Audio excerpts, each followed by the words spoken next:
McQueen, and I am jumping on just to tell you a little bit about myself. I'm a business coach, and what that actually means is that I work with women and I help them to build their confidence, and I mainly work with women who have their own business. So they are an entrepreneur like me and they want to grow that business, or maybe they need someone just to kind of cheerlead them on, because you know we all need cheerleaders, don't we? Some of the things that I do every day, I do all the normal things like email there, which I hate.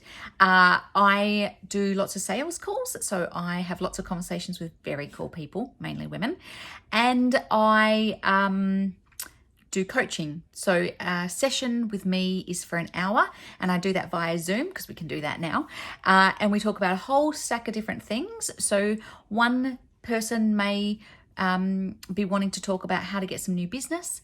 Another person might be wanting to talk about how to increase their confidence. So my conversations really vary throughout the day. And that's what I love, the variety.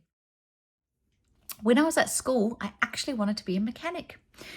I was one of these students that didn't love school. So I was in woodwork, I was in photography, I was doing all the other things, and school just wasn't my gig. And so I decided that I wanted to be a mechanic.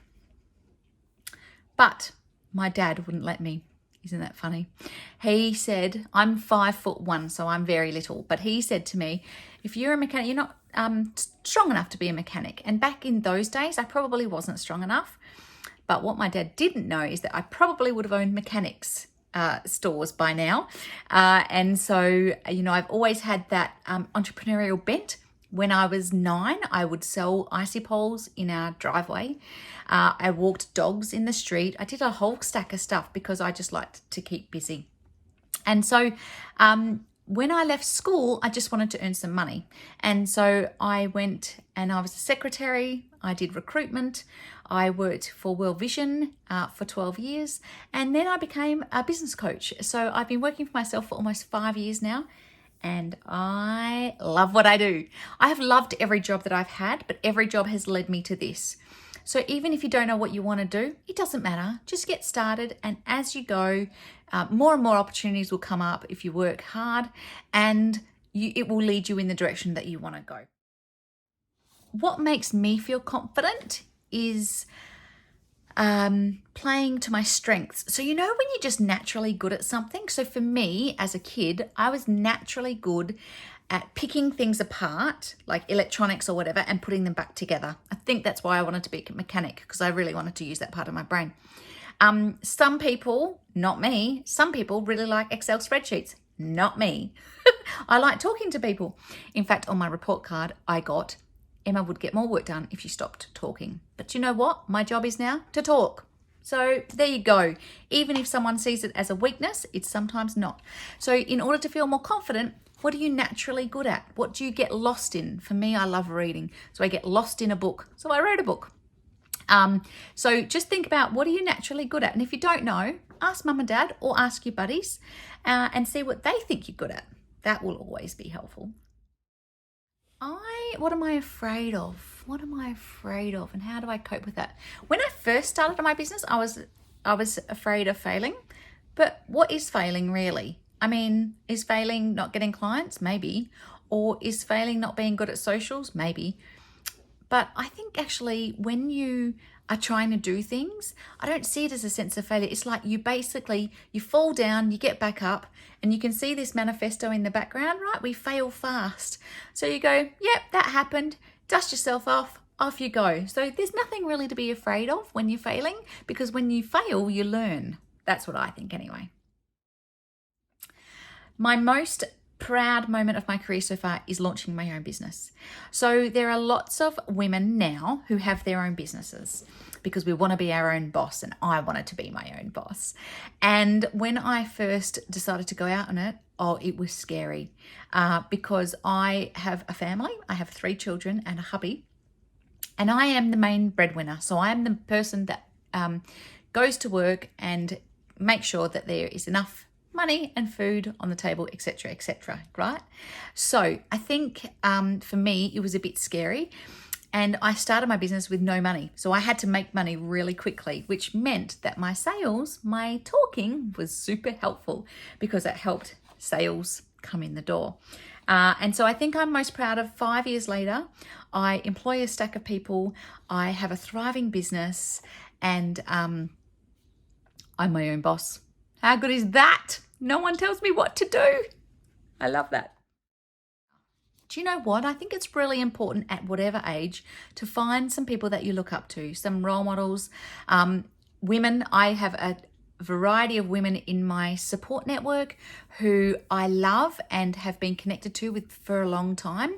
And it's really important to make sure that you connect with those people that are really positive, that want to see you grow, that want to see you do really well. And also that will help you if you've got questions that you need answered, or will know where for you to go if you have a question that needs answering. But I definitely think it's about who you're hanging out with. You're hanging out with the right people, because when you hang out with the right people, amazing things happen. Whoa, I've had a lot of things that have gone wrong along the way. I think my biggest failure, what was my biggest failure? Do you know what? When I was 15 and told my dad I wanted to be a mechanic and he said no, I just accepted that. I probably should have fought a bit harder to do it. Researched it, fought a bit harder. It's not a failure. At the time I was 15, I didn't know any different. But if you feel in your heart of hearts that this is the thing that you want to do, whatever that thing is, make sure you do your research and make sure that whoever you need to talk to about it, that you've got a really solid plan, and that you can tell them all the reasons why, and that you've also thought about all the reasons why not. My industry is called business coaching, and that means a lot of different things to a lot of different people. There's life coaching, there's business coaching, there's all those things. And my industry is growing a lot, especially in the US. And so if I didn't think that there was an industry like this when I first started, but now we know there is. So if you're thinking about how you would like to help people, and that's why I went into coaching, because I really wanted to help people. I really wanted to help ladies with their confidence, with their resilience, just step into their potential and be a better version of themselves. And so if you're thinking about getting into coaching, I would say go ahead and do some kind of course, and make sure that you have some credentials behind you. So a TAFE degree or a uni degree or a course of some sort. I think that the future of coaching is looking really bright, and I think that there's going to be a lot of opportunities for women in particular to get in and to do coaching differently. In my industries, there is a lot of males that are doing really well in coaching, but not so many females doing really well in coaching. And I'm going to bust that, because I want women to have equal rights and fair representation. And so I would love it if you said, yeah, let's be a coach. In my wildest dreams, I never thought I would do work that I love with people that I love, getting paid what I'm worth. Oh my goodness, it's amazing. And my little manifesto there talks about doing work I love with people I like and getting paid what I'm worth. And that's exactly what I teach people. What are they worth and how do they get paid what they're worth? I hope that I've given you some ideas, and if you have any thoughts or wants to be some kind of entrepreneur, all I can say is you can do it. It's hard work, but I love what I do, and I'm very, very blessed to be able to do what I do every single day. And I hope for you that you find that thing that you love to do and you get paid for it. Have a great day.